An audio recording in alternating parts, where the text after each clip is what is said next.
page 1276 of your pew Bibles.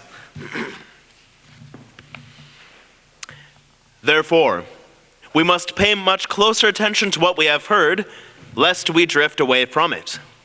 For since the message declared by angels proved to be reliable, and every transgression or disobedience received a just retribution, how shall we escape if we neglect such a great salvation? It was declared at first by the Lord, and it was attested to us by those who heard. While God also bore witness by signs and wonders and various miracles, and by gifts of the Holy Spirit distributed according to his will. For it was not to angels that God subjected the world to come, of which we are speaking. It has been testified somewhere, "What is man that you are mindful of him, or the Son of Man that you care for him? You made him for a little while lower than the angels. You have crowned him with glory and honor, putting everything in subjection under his feet." Now, in putting everything in subjection to him, he left nothing outside his control.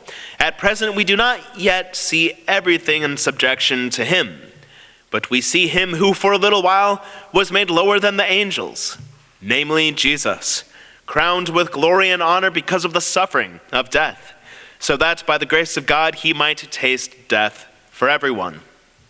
For it was fitting that he, for whom and by whom all things exist, in bringing many sons to glory, should make the founder of their salvation perfect through suffering. For he who sanctifies and those who are sanctified all have one source. That is why he is not ashamed to call them brothers, saying, "I will tell of your name to my brothers. In the midst of the congregation, I will sing your praise." And again, "I will put my trust in him." And again, "Behold, I and the children God has given me.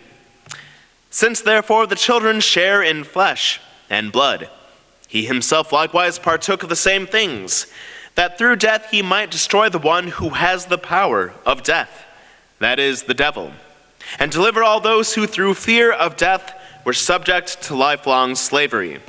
For surely it is not angels that he helps, but he helps the offspring of Abraham.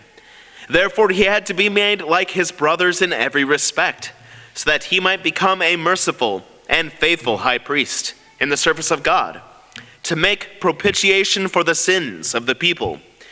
For because he himself has suffered when being tempted, he is able to help those who are being tempted." This is the word of the Lord. Thanks be to God.